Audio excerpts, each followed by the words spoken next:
선택은 자유입니다. 선택은 자유입니다. 2020년 새해 첫 주일 예배 참석하신 여러분과 가정 위에 주의 은혜가 충만되기를 축원합니다. 새해 첫날입니다. 우리 앞에 2020년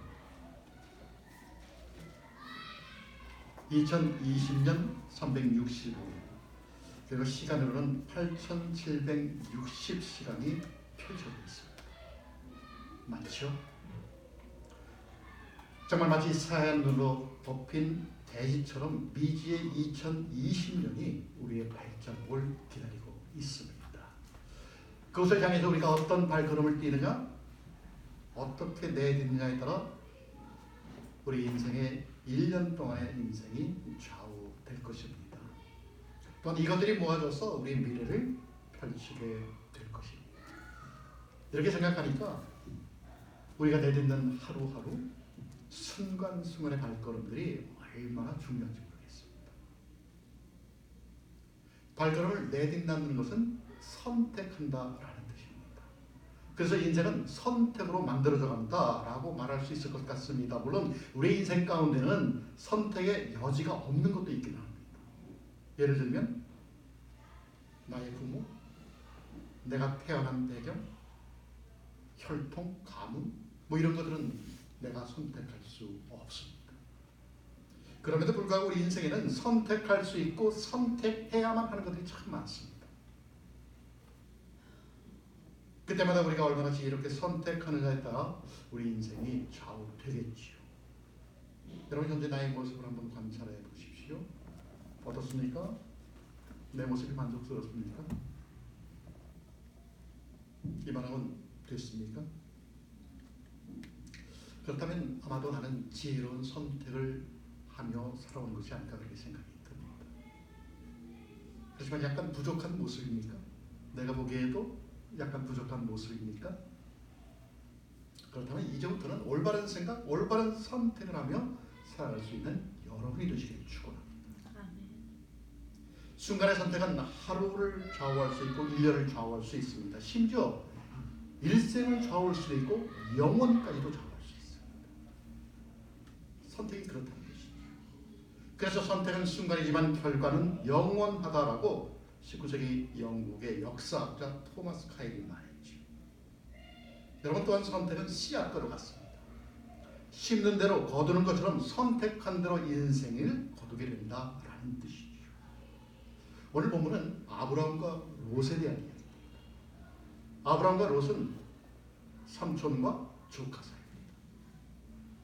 특별히 두 사람이 살면서 인생의 중요한 시기에 어떤 선택을 했는가에 대한 이야기입니다. 그리고 그 선택의 결과로 그들은 무엇을 얻었는가에 대한 이야기이기도 합니다. 아브라함은 원래 그 고향이 갈대아 우르, 지금의 이집트, 이라크 남부 지역입니다. 메소포타미아 문명이 꽃을 이루고 있었지요. 그것은 문명이 발달된 반면에 각종 우상들이 생활 깊숙이 들어온 곳입니다.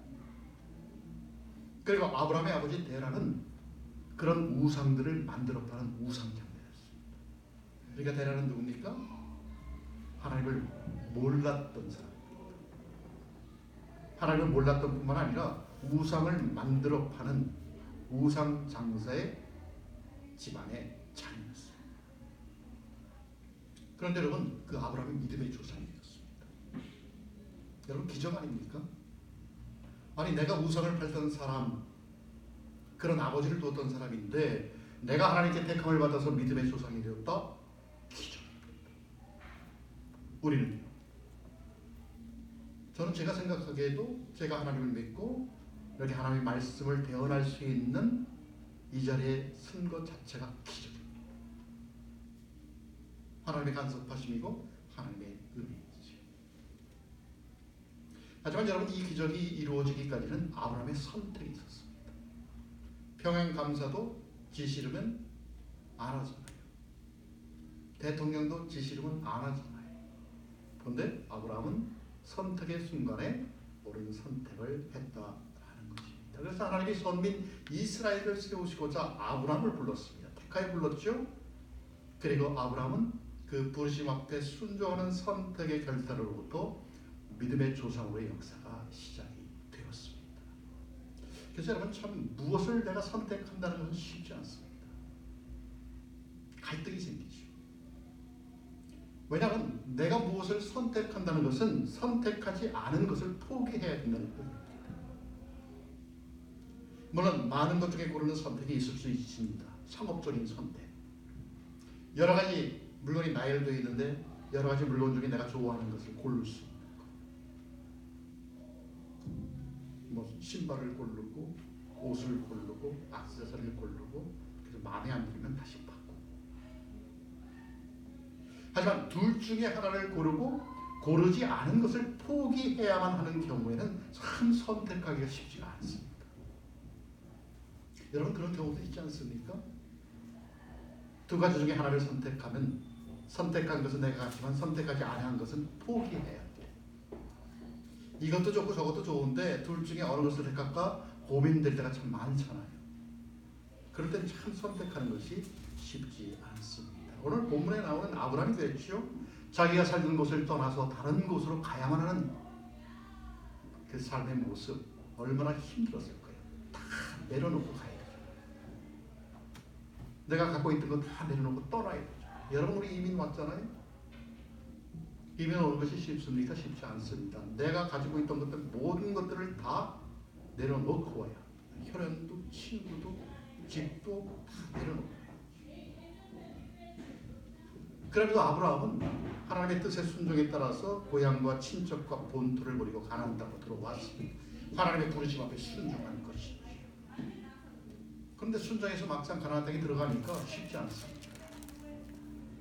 하나님이 약속하신 땅이면 내가 그대로 들어가서 살 수 있을 만큼 여건이 형성되어 있으면 좋은데 들어가니까 가뭄이 있지요, 흉년이 있지요, 원주민의 텃세가 있지요. 말이 안 돼. 그래서 살기가 힘드니까 아브라함이 그때 애굽으로 내려간 적이 있습니다. 물론 롯도 같이 데려간 거죠. 조카 롯은 아브라함의 형 하란의 아들입니다. 근데 그 하란이 자기 아버지 데라보다 너무 일찍 죽기 때문에 정말 어렸을 때부터 조실부모였기 때문에 그냥 데리고 다니면서 살았던 조카입니다. 그 조카와 같이 애굽에 갔다가 몇 년 동안 있었는데 정말 하나님의 은혜로 재산이 늘어났습니다. 그 당시 재산은 뭐 가축들이 많아야 되는 것이니까 재산이 많아서 가축들이 많아졌죠. 그 가축들을 끌고 같이 가나안으로 돌아왔습니다. 그런데 와서 살다 보니까 두 집이 같이 살다 보니까 문제가 생겼습니다. 가축들이 늘어나니까 가축들이 먹어야 할 목초지 또 가축들이 먹어야 할 마셔야 할 물 너무 많아지니까 이것들이 부족하게 됐습니다. 그래서 목자들이 아브라함의 목자하고 롯의 목자하고 서로 다투기 시작합니다. 내 가축을 먼저 먹어야 돼. 아니야, 내 가축을 먹어야 돼. 그래서 서로 막 싸우니까 아브라함이 어느 날 롯을 불러서 이렇게 말합니다. 롯아, 우리는 한 골육이 아니냐, 한 형제가 아니냐. 나나 너나 내 목자나 서로 다투게 하지 말자. 왜 다투게 하냐? 왜 그렇게 사냐? 내 앞에 온 땅이 있지 아니하냐? 나를 떠나라. 내가 좌하면 나는 우할 것이고 내가 우하면 나는 좌할 것이다. 여러분 내 앞에 좋은 땅과 나쁜 땅이 있습니다. 좋은 집과 그냥 허름한 집이 있습니다. 내 앞에 지레진 미 진수 성찬이 차려져 있고 그 옆에는 라면 한 봉지가 있습니다. 여러분 우리 같으면 어떤 것을 선택할까요? 물론 라면을 아주 좋아해서 지레진 미 진수 성찬을 제껴놓고 라면을 택하는 사람이 있을 수는 있지만은 대부분 무엇을 택합니까? 좋은 집을 택하죠. 좋은 땅을 택하죠. 지레진 미 진수 성찬 앞에 서지.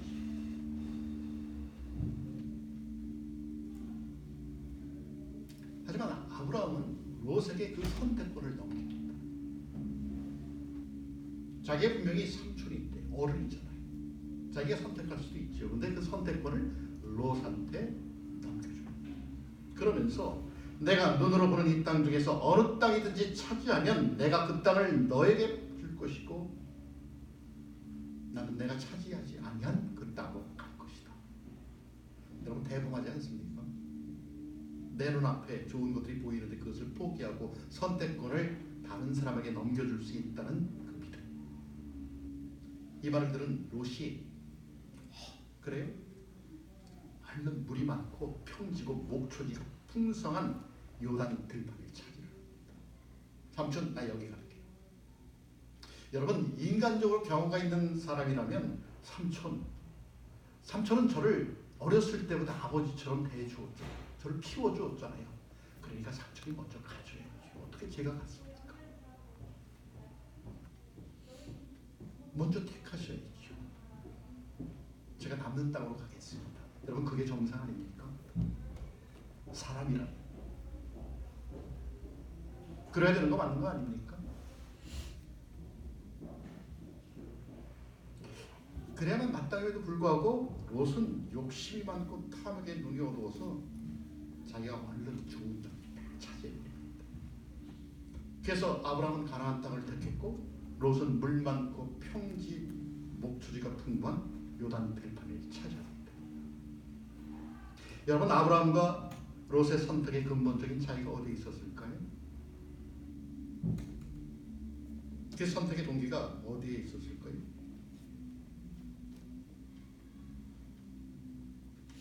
아브라함은 그의 눈을 들어 하나님과 함께하는 삶, 그분의 약속을 믿고 그렇게 행동했습니다.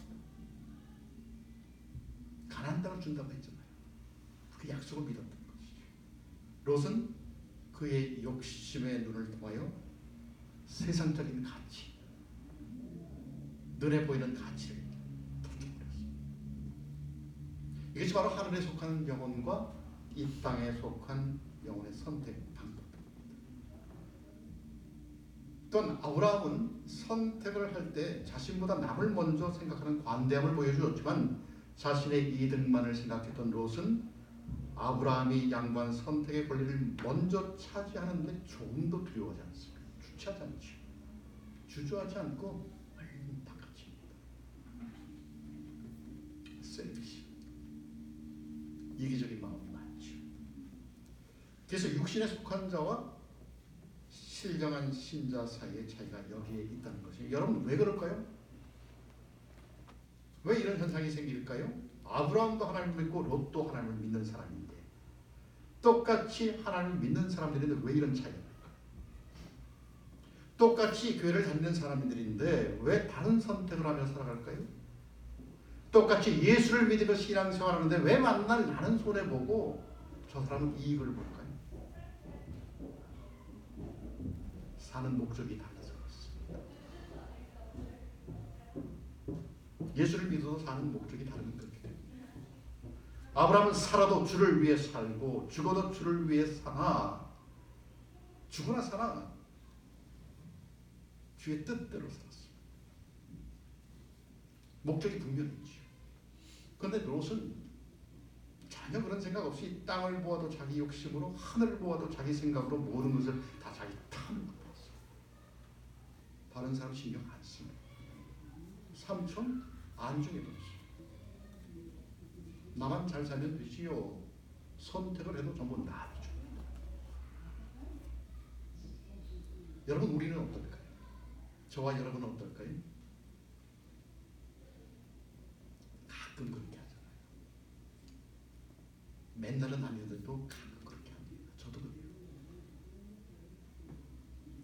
하지만 여러분 예수 믿는 사람들은 뭔가 좀 달라야 되지 않겠습니까? 세상 사람처럼 선택하면 그리스도인의 멋이 없잖아요. 뭐하러 예수를 믿고 살아갑니까? 세상 사람과 뭔가 다른 면이 있어야 그리스도인의 멋이 생기잖아요. 그 멋을 우리는 드러내며 살아갈 수 있는 용기가 있잖아요. 그런 믿음이 있잖아요. 여러분 그래서 우리는 늘 무엇을 선택할 때 하나님 편으로 생각해야 합니다. 친구를 선택하는 것도 하나님 편으로 생각해야지요. 우리는 직업을 가질 때도 마찬가지입니다. 이 직업이 과연 하나님의 뜻에 합당한 것인가를 봐야 합니다. 배우자를 선택할 때도 마찬가지죠. 이 사람을 만나면 내가 예수를 잘 믿고 하나님을 공경하며 살아갈 수 있을 것인가? 옳은 생각이고 옳은 선택이죠.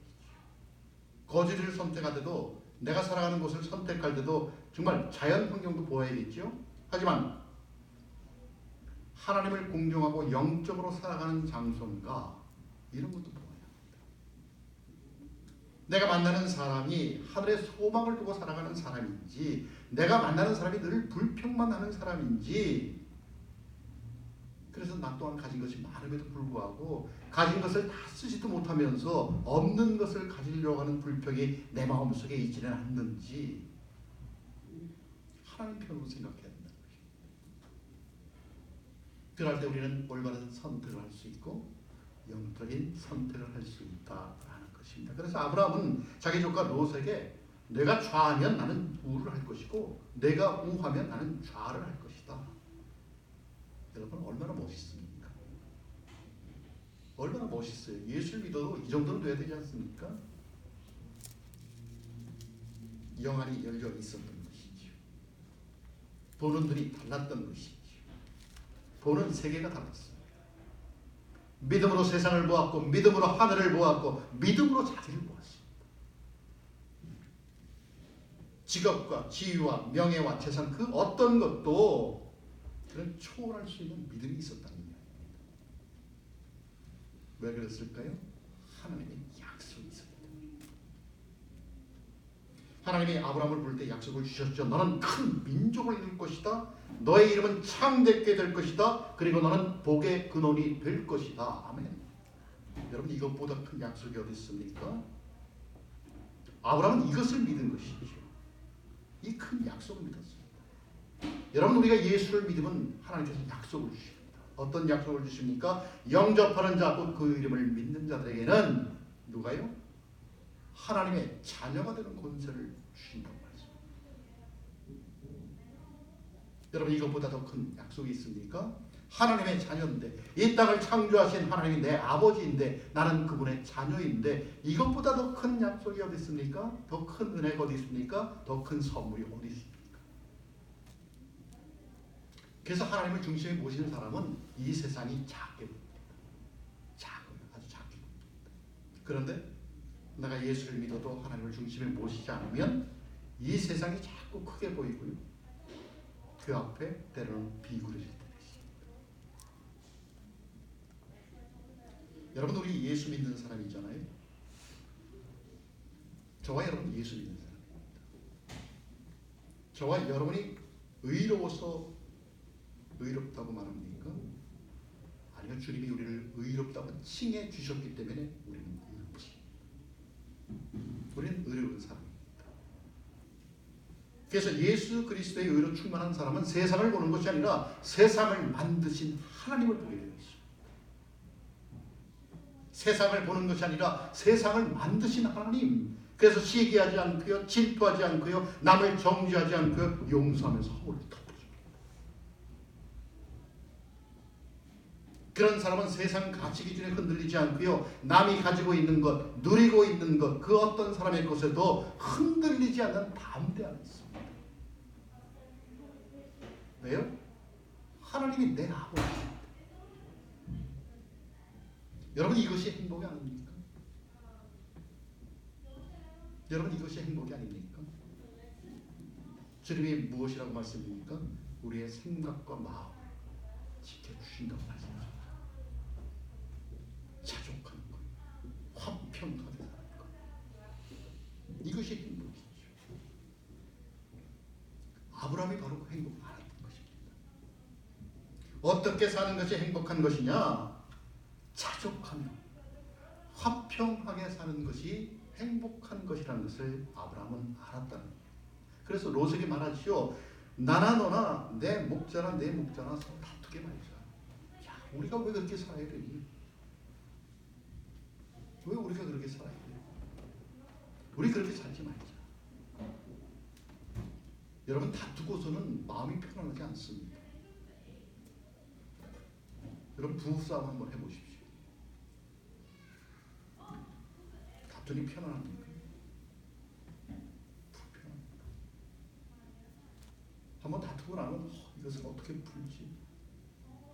자존심은 있는데 먼저 숙이기는 싫고 어떤 말로 아내를 풀어주지? 생각나지 않는 분이에요. 어떤 말로 남편을 예전처럼 돌아오게 만들까 생각나지 않고 다투면 까맣게 얼마나 불편하지. 여러분 아무리 가정의 재물을 산더미처럼 쌓아놓고도 화목이 없으면 가정생활이 불행합니다. 그렇지 않습니까? 불행하죠. 아브라함과 롯이 가난하게 살 때는 그런 일이 없었습니다. 애굽에 가서 많은 재물을 얻고 와서 보니까 성경은 뭐라고 말씀하냐면 소유가 많음으로 동거할 수 없게 되었다라고 이야기합니다. 소유가 많으니까, 재산이 많아지니까 함께 어울려서 살아갈 수 없다라는 것입니다. 여러분 오늘날에도 소유를 가지고 동거할 수 없는 사람들이 생각보다 많습니다. 그 소유 때문에. 얼마 전에도 그런 기사가 뉴스에 나왔죠. 한진그룹 이야기입니다. 한진그룹의 총수가 세상을 떠나고 나니까 그렇잖아도 말 맡은 집안인데 기득권 싸움으로 엄마하고 아들하고 낙선. 자기 가진 주식으로 자신이 총수가 되겠다고 남매간에 싸웠고요. 집안이 난리가 났어요. 재산이 많으니까 부모 자식 간에 원수가 되고요. 형제 간에 미워하고요. 부부가 헤어지고 신권의 의리를 쳐버립니다. 그런 면에서 우리는 행복합니다. 왜냐하면 가진 것이 많지 않죠. 위로받으시기 바랍니다. 그런데 여러분 동거할 수 없는 것은 인간관계뿐만 아니라 하나님과의 관계도 그렇습니다. 여러분 가난할 때는 찬송하고 예배하고 기도하면서 하나님과 동거를 잘하던 사람이 소유가 많아지니까 살만 하니까 하나님과 가까이 하기가 불편해집니다. 될 수 있으면 멀리 떨어져 있으는 거죠. 내가 할 수 있는 것이 많으니까 귀찮아요.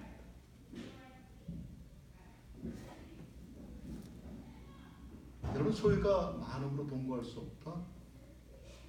얼마나 큰 비극입니까? 차라리 소유가 작아도 그냥 화목하게 화기애애하게 살면 좋을 텐데. 여러분 그래서 우리는 우리 자신에게서 철저하게 선택에 대한 아브라함의 교리가 아브라함이 눈앞에 보이는 것을 택한 사람이 아니죠. 하나님 약속을 믿은 사람이죠. 아브라함은 그것을 알았던 것이죠. 하나님께서 주신 약속을 마음속에 갖고 있었기에 그 자신은 눈에 보이는 것이 아니라 하나님의 뜻에 합당한 선택을 할 수 있다라는 것이죠. 아브라함은 알았습니다. 내가 물질을 선택하면 물질의 노예가 된다. 물질이 참혹한 나의 주인이 되어서 자기 자신을 확대할 수 있다는 것을 알았습니다. 그래서 다 양보했죠. 하나님 편에서 끊임없이 화목하게 사는 것을 원했던 것입니다.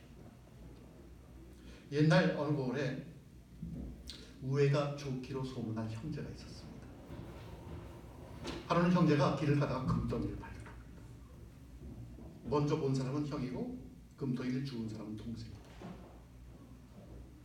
여러분 동생이 그 금덩이를 잡고서 얼마나 좋아했는지 모릅니다.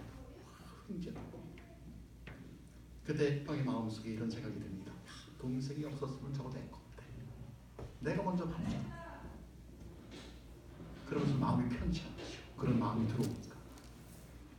그래서 형이 자기도 그 금덩이를 한번 만져보고 싶어서 동생아 나도 그 금덩이를 한번 만져보자 그랬더니 동생이 얼굴이 싹 변합니다. 싫은 거죠. 내 건데.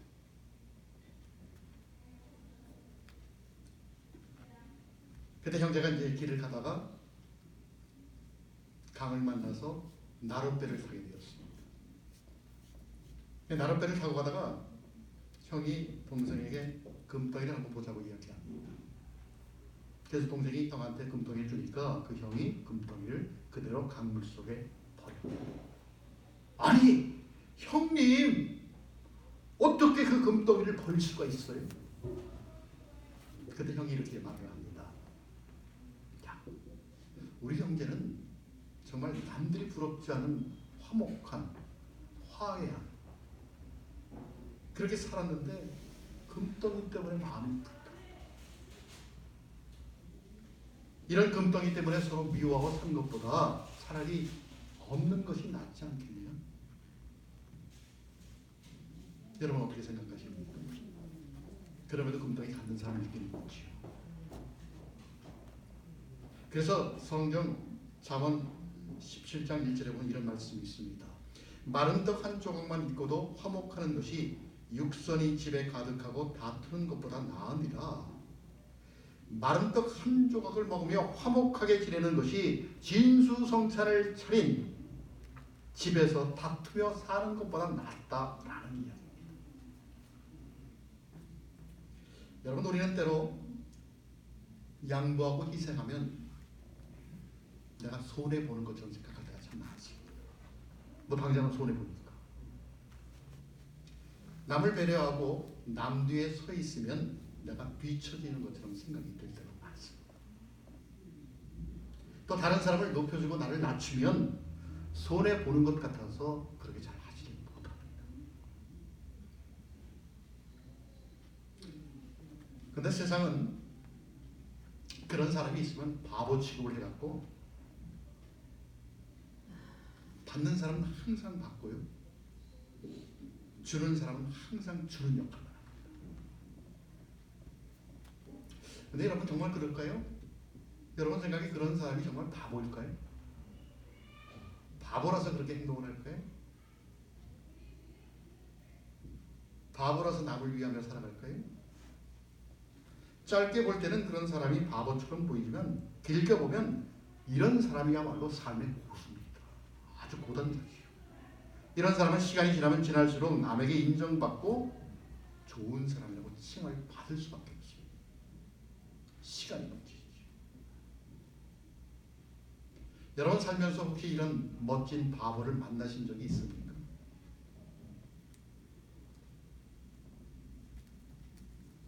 주위에 이런 분 계십니까? 만약 없다면 여러분이 멋진 바보가 되시기를 기도합니다. 여러분 멋진 바보 한번 되보십시오. 왜냐하면 양보하고 희생하는 그들이 세상을 아름답게 하기 때문에 그렇습니다. 아브라함은 결국 양보라는 선택을 통해서 자손들의 축복을 약속받았습니다. 오늘 보면 4절에서 17절 말씀에 이렇게 이야기하죠. 너는 눈을 들어 너 있는 곳에서 동서남북을 바라보라. 보이는 땅을 내가 너와 내 자손에게 주리니 영원히 이르리라. 내가 내 자손으로 땅에 티끌 같게 하리니 사람이 땅에 티끌을 등이 셀 수 있을진데 내 자손도 세리라. 너는 일어나 그 땅을 종과 횡으로 행하여 보라. 내가 그것을 내게 주리라. 아멘. 여러분 하나님 얼마나 멋있습니까? 나는 내가 이 땅에 살아가면서 늘 손해보고 늘 약자이고 늘 을에 미치고 하는 것 같은데 정말 하나님의 마음으로 하늘의 심령으로 모든 것을 선택하며 살아갔더니 하나님께서 내가 생각지도 않은 축복을 부어주신다는 것입니다. 언제까지요? 내 자손까지. 여러분 이것이 얼마나 큰 축복입니까? 내가 양보한 선택치고는 대단하지 않습니까? 대단하죠. 하지만 소돔성을 선택했던 롯은 어떻게 살았습니까? 넓은 들, 많은 목초지, 많은 물이 있던 곳, 그것을 택하면서 롯이 어디까지 갔습니까? 저 아래 소돔성까지 갑니다. 아브라함으로부터 독립하여서 정말 마음껏 자립의 꿈을 키우고자 했으나 소돔성에 들어가니까 소돔성의 타락한 문에 그 심령이 오염되기 시작합니다. 하나님을 멀리했고 먹고 마시고 사고 팔고 집을 짓고 향락을 누리는 일에 저들의 마음이 오염이 되어버렸습니다. 물든 것이죠. 정말 무엇이 진실한 삶의 의미인지 그 의미를 잃어버렸습니다. 결과는 유황불에 소돔성이 불타버리고 롯의 아내는 탈출하다가 그 소돔성이 그리워 뒤를 돌아보다 뭐가 됐습니까? 소돔이 되어버렸죠. 한마디로 파멸이죠. 이것이 롯이 선택한 결과입니다. 그래서 선택이 참 중요합니다. 그렇습니다. 우리가 세상적인 욕심을 채우기 위해 살아가는 사람은 항상 유혹의 그늘 밑에서 벗어날 수가 없습니다. 정말 아무리 에덴 동산과 같은 그런 멋있는 곳이 내 앞에 펼쳐 있어도 내 안에 욕심이 있어서 잘못 선택하면 우리는 롯처럼 파멸할 수밖에 없습니다. 누가 거기에서 자유할 수 있을까요? 누구도 자유할 수 없습니다. 여러분, 우리가 지금 누리고 있는 것, 이 모든 것들은 정말 하나님을 통해서만이 최고의 가치를 발휘할 수 있다는 것을 잊지 마시고요. 내가 한 것 같지요? 아니요. 나를 다스리시는 하나님의 간섭함이 있었기 때문에 내가 지금 그나마 이만이라도 누리고 가고 있다는 그 사실을 여러분 잊지 마시기 바랍니다. 2020년이 우리에게 펼쳐졌습니다. 여러분, 어떤 발걸음으로 세상을 나아가시겠습니까? 어떻게 바뀌시겠습니까? 어떤 선택을 하면서 2020년을 만들어 가시겠습니까? 선택은 자유입니다. 선택은 우리에게 주어졌습니다. 하지만 바라기는 정말 예수를 믿는 사람답게 자신의 유익만이 아닌 정말 예수님이라면 어떤 선택을 했을까? 내 마음이 아니라 예수님이라면 어떤 선택을 했을까라는 물음으로 하늘을 만들어 가시는 여러분이 되시기를 기도합니다. 그래서 정말 아브라함처럼 양보할 수 있는 자신의 선택으로 아내에게 양보할 수 있고, 남편에게 양보할 수 있고, 부모에게 양보할 수 있고, 자식에게 양보할 수 있어서 정말 가정이 화평해지며 자손들에게까지 축복을 받을 수 있는 여러분이 되시기를 예수 그리스도의 이름으로 축원합니다. 아멘. 함께 기도하겠습니다.